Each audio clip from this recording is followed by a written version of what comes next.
representative of Michael Chan's abs. That's right, you heard me. I am one of Michael Chan, the prime Michael Chan's abs. Whoa, what is going on? My abs are... Shut up! Oh, okay. Listen, we are sick and tired of being dragged into this fight. We want nothing to do with all this doppelganger nonsense, okay? We're so sick of this. Why do all the doppelgangers keep focusing on their abs? Look at us. Michael never even cares about us. He hasn't done anything to make us visible.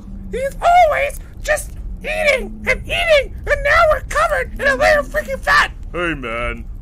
Yeah, I'm a representative of Michael Chan's fat, and I think it's really, really, really insensitive of you to be talking about all of us, the Michael Chan fat cells, as some kind of negative, okay? Like, body positivity, man. You can't just say things like, you shut up! Okay. Listen, no more abs, okay? No more abs, no more coming on the Hellbound Podcast and talk about abs. We're sick of abs. Even though we're abs, we're sick of hearing about it. Stop it. And now, enjoy the freaking podcast or whatever.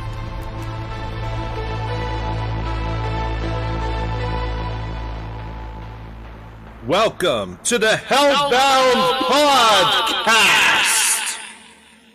How do you turn this thing off? All right, there you go. Nope, it's not off. Not up. I'm Michael Chan. Yes, I'm from Star Trek Discovery. I'm an actor. Alex, who are you? I'm Alex After Blackburn. I told them.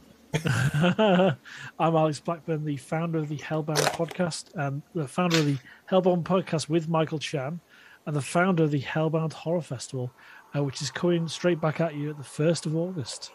So today, I am eating because I'm in a rush, which is why this episode might be shorter than usual, but I'm having a nice Taiwanese pork rice bowl from Mabu Generation over in Markham, Ontario, Canada. Look up Mabu, M-A-B-U Generation. Amazing food here. Like, oh my god. Now, you can't see this on the screen, Alex, and on the screen you only see rice and pork, but it came with like an egg, it came with vegetables, and I already ate all that. So now I'm down to the pork and sauce and rice, and it's just so good. But the reason why I was in a rush was because I had to get my wife to the dentist, and then that went long, and then as we're coming back, my Michael Chan doppelgangers kind of stopped my car on top of train tracks. So there was this whole epic, like, trying to get out of the car thing going on. But then, Alex, thank you so much for flying in with your Iron Man suit and pushing my car off of the tracks after we got out, thus saving me, some insurance headaches. I really appreciate you flying over from the UK. And now you have somehow flown at supersonic speed back to the UK and are on Zoom with me, and I appreciate that. Anytime. I'll send you the bill in the post. You have your wonderful wife to thank for... I'm not being sarcastic. Jessica Chan for suggesting this last week's movie to watch, because it was a debate between Maximum Overdrive and was it Black Satan, I think it was, and Black Sunday, that's it. So yeah, it ended up being a choice, a mutual choice, and the fan vote was Maximum Overdrive. Yep. I think. Do you want to first tell the audience what this movie is kind of about? I'm going to read this off some notes on it. Maximum Overdrive is a 1986 American comedy horror film written directed by Stephen King. That's all you should need to know, really. And it stars Emilio Estevez, Pat Hingle, Laura Harrington, and Yeardley Smith, who has a fantastic podcast about murder. And it was loosely inspired by Stephen King's short story called Trucks. And yeah, what did you think of this movie, Mike? It's okay. As I understand it, this is Stephen King's first crack at directing, correct? Yeah, I think so. I will. Yeah, so he clearly was high when he did this? Yeah, because this is the most insane. Well, okay, not most. I've seen worse, but for Stephen King, for something from him, I and mind you, I loved it. I loved every moment of it, but it was just pure insanity and chaos, and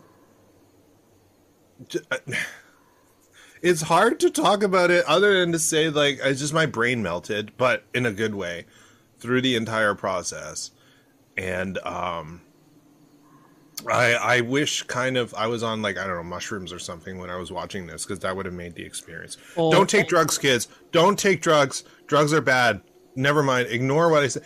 I was about to like change to drink something, but alcoholism is bad too. So eat a lot of chocolate. Get yourself hyper. Yeah. Yeah. Because this film, right, he must have been on something when he had to have been. It was nuts. And possibly even when he was directing the movie as well. Like, the worrying thing is, as soon as you see, I think the opening shot or the opening scene is him at an ATM machine. Yeah, he actually makes an appearance right at the start. Yeah, and this is almost like a brain fart of a version of The Fog. So instead of pirates, it's trucks, where they're there for a period of time. Technically machines. Machines, sorry, yeah. And it really went over another cliff as soon as an American army vehicle turns up with a machine gun on a pole. And it was just, completely ridiculous. If I'd have watched this in the 80s or when I was a child, maybe on a repeat or something, I may have liked this. I may have really loved this and fell in love with this, but... You didn't? No, never. This is the first time I watched it. It was a couple of nights ago. No, I meant you didn't like it? I liked certain elements of it. There was a bit of a John Carpenter vibe of people banding together, but a lot of the people are assholes in this film. And if I don't like the characters, I think only Emilio Estevez and Laura Harrington's character that I liked. Really, the husband was great. I was rooting for him. I didn't even care about Emilio Estevez. It's the guy who's the husband, who, like, I don't know if you noticed at the beginning of the movie, because he's like really scrawny. He's not the tallest. He's not the toughest. He's in a suit. I mean, he just got married, and here he is. And even when he's like running, he has this kind of like really floppy armed, like weak run, and he becomes like essentially an action hero. Yeah. And dude, he's married to the actress who plays his wife is like Lisa Simpson. Yeah. Right? The voice actor for like the whole, actually, I love those two. I love that was the storyline and the story arc and the characters I was rooting for. But I don't know, I just enjoyed it because literally it was so crazy that I realized I didn't even need to think or care. Yeah. I just needed to enjoy the chaos. And it was great because I've been so busy and so exhausted lately that I just needed something like that just to laugh at for like an hour and a half. Yeah, just to allow your brain to melt. Now, did you know that Giancarlo Esposito's in this? You know who that is? Yes, he's... the short guy. He's in... yes, he's the guy in the arcade room. That's right, and he's Moff Gideon Gus Fring. in The Mandalorian, right? Gus Fring. And he's, Gus Fring from Breaking Bad. And I love that This scene. is a very young him. It's a very young him in a bit part in an arcade room. You won't even recognize him really unless... And then, like, literally, it was in the credits, and we're like, wait, what? What? And we had to go back, and then like, kind of look at his face on the screen. We're like, no. And then we had to go online to look it up just to make sure. Yeah, that was him. It was a very young him. No matter how against horrible, badly made movies you are, go watch Velocipaster. It's about a priest who can transform into a velociraptor to fight bad people. And it is real. So my best friend Bianco, my best buddy, my bromigo, and I are very much into looking up some of the worst horror films we could possibly find, and then just sitting there and laughing our butts off, which is why Maximum Overdrive is right up my alley. Yeah. But Velocipaster is next level. If any of you wonder how on earth Maximum Overdrive got made after you watched it, I mean, even though it's Stephen King, so maybe that's why it got made, watch Velocipaster and ask yourself the question, how did these people get funding? See, I'm a filmmaker. Katisha Shaw, my other best friend, and I, we're filmmakers. We started our own production company, and it is so freaking hard to get funding, to get distribution. Like, it is a lot of work. Yet somehow, our movies, which are, I would like to honestly, without boasting, say are have better scripts than Velocipaster, are having trouble getting funding. Yet Velocipaster, which, by the way, is awesome, mind you. Watch it. Just don't expect Oscar stuff. Just watch it. But it got funding. It got distribution. It's everywhere. Yeah, I've just read this quote. God wants a lot of people dead. And it's VelociPastor battles ninjas. Oh, my God. Yep. There are ninjas. There are special effects that they couldn't afford anymore, so they had a placeholder at one point, and they left it in the film. Did he actually turn into Velociraptor? Yeah, he turns into a... But, dude, it's like rubber hands. It's clearly rubber gloves, and his head is stupid, and it's so good. Look, man, like, if you're... Okay, for our audience, if you're not into stuff like this, don't watch it. Don't watch that or Maximum Overdrive.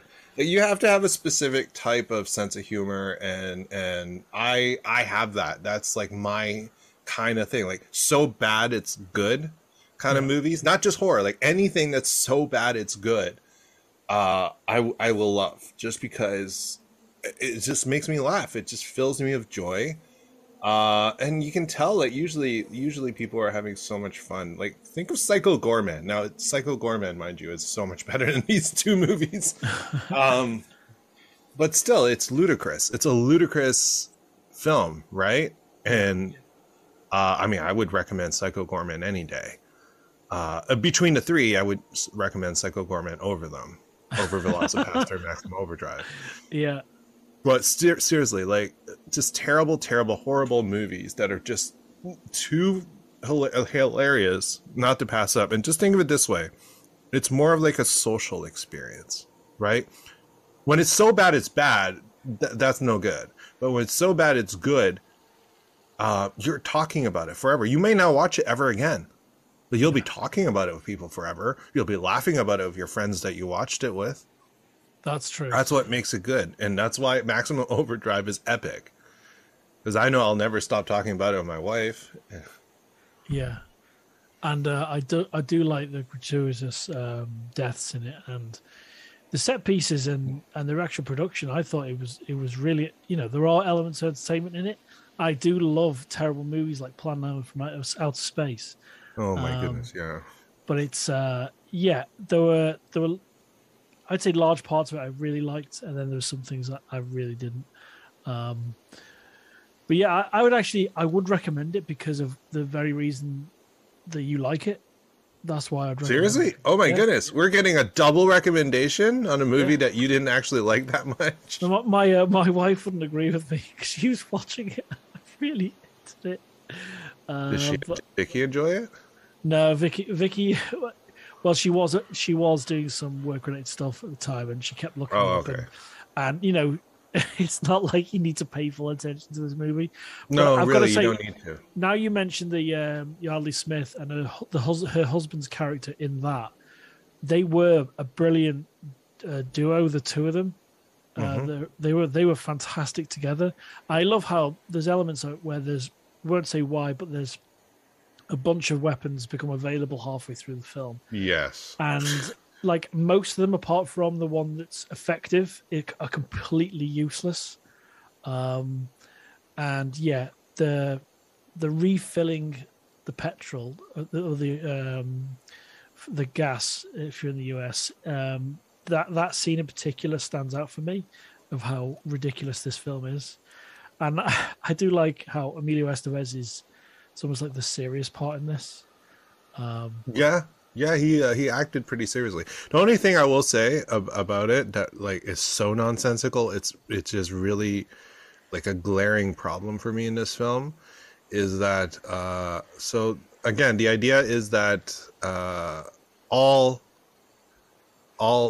tech, all mechanical things are affected, right? So you have these trucks, you have electric hand saws, and early on you see cars with their lights flickering on and off. Yet somehow, after that one moment where you see cars flick like their lights on and off, cars somehow are no longer affected anymore. People are driving them everywhere, and the cars aren't turning on them. So it was the one thing. I will knock it for that. I don't even care that I'm spoiling it, but that is the one thing. Somehow cars are okay. Everything else that's tech is not. Yeah. Even though there's a contradictory scene showing that cars are affected. And this will make you upset if you notice it. And now that I told you, you will. But it made me go, why? Why? No. God, Stephen King, dude, come on. You can't cheat like that. Yeah, my wife's favorite moment was the carver, the knife on the counter where the woman's cooking. Yeah, I alluded to that earlier. Yeah, that's really effective, and that was a really good scene. Yeah, I've got to say, in terms of direction, if you look past the shortcomings or not to some people like yourself, there are scenes in terms of the direction that I think it was pretty well executed. Like banding together, getting the different characters together, and it must be really interesting to wonder what his direction's like as a style. Stephen King, considering this is his first movie. But yeah, I really like the set pieces, like the chap that's stuck on the other side of the fence. The guy that's giving the lift to that girl at the beginning. And he's in a really bad spot, and he really gets brutalized, and that's something that's very, very Stephen King. He's like, this is how I'm going to destroy that person. He gives people short shrift, and he will completely decimate someone. That's clearly out of his writing, out of his brain. But yeah, a very unique movie this week, and yeah.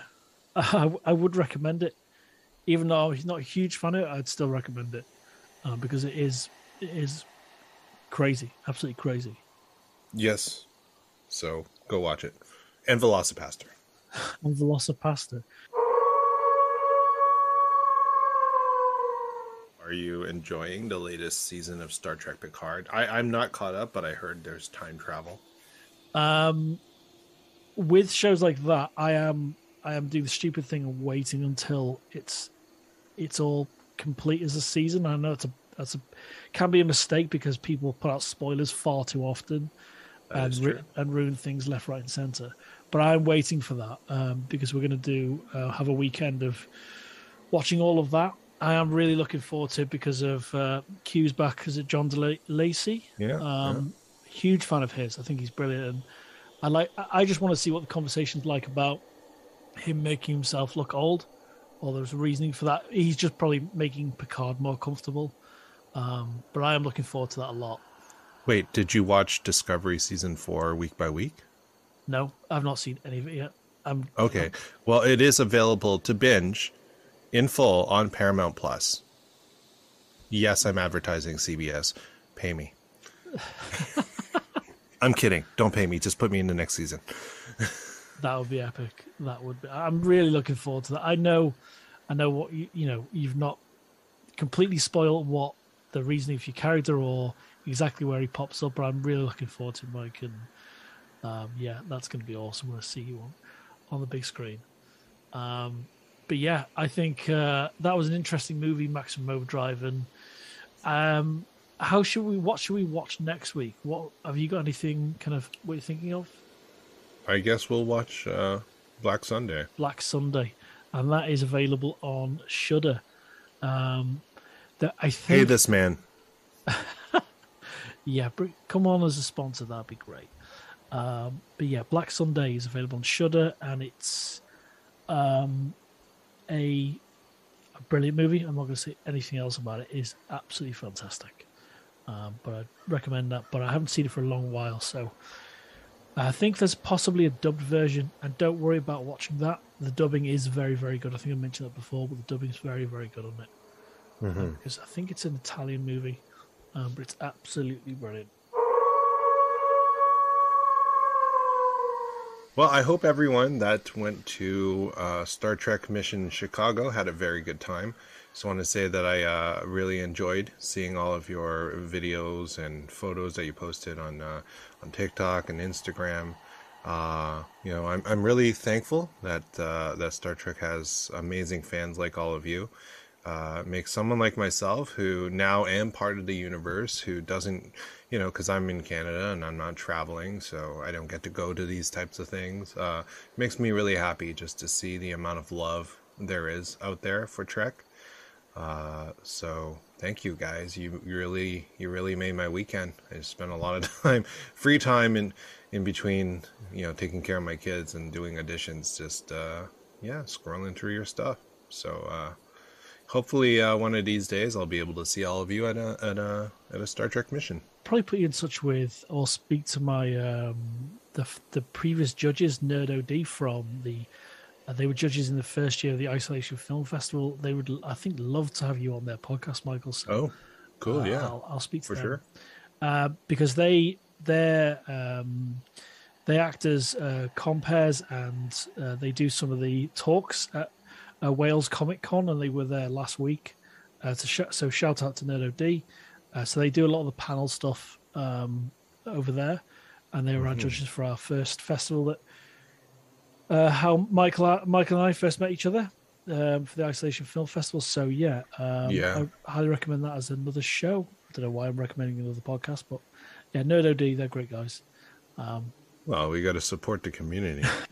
Yeah, just absolutely. Like I'm now going to give a shout out to the Mader brothers, who own Live Long and Podcast, which is a podcast, network that I actually perform on in Star Trek Radio Theater. We just did a live episode the other day, and they have all sorts of different Star Trek podcasts that they do. They also have like trivia podcasts, Big Brother podcasts, just lots and lots of stuff. Also, there is a podcast called Locutors of Trek by Davin Skellhorn, his partner Dave. It's another great Trek podcast to listen to.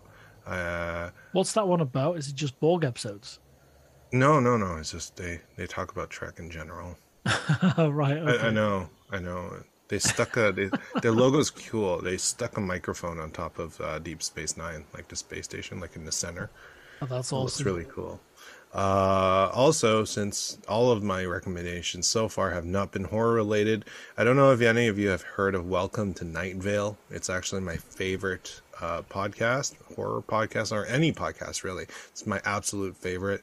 It's set up like one of those community radio networks, just for a small town, where they announce like birthdays and community events and the weather and the traffic and all that. Except there's something kind of off about this little town in the middle of a desert. Something almost Lovecraftian happening. A little bit of crazy. A little bit of cosmic horror. For example, they have a dog park, but no dogs are allowed in there. There are no dogs. No people really. Just a bunch of hooded figures, That sounds chanting awesome. around a spire. But check out Welcome to Night Vale. It is absolutely amazing. They've been going on for years. I've gone to one of their live shows and had a blast. Check out Welcome to Night Vale. And how can people get in touch with us, Michael? Well, to get in touch with us, we are on Instagram. Our handle is at the Hellbound Podcast. Now, if you have any cosplays, makeup, music videos, or anything else that you want to show off on social media and want us to feature, just send us a private message and we will do that. So again, that's the Hellbound Podcast. Plus, however you listen to us, if you're enjoying what you're listening to and haven't done so already, please consider subscribing to us or following us on your podcast app or platform. If there's the ability to give us a review, please give us a 5 stars out of 5, 10 out of 10, 5 out of 7, which is a perfect score. No, it's not. But seriously, just give us a perfect score. What it does is helps us get featured on the front page or front section of the app or platform. It gets us more listeners, and over time will help us be able to build this podcast up for all of you. So, yeah, thank you very much for that. And as always, harness the darkness.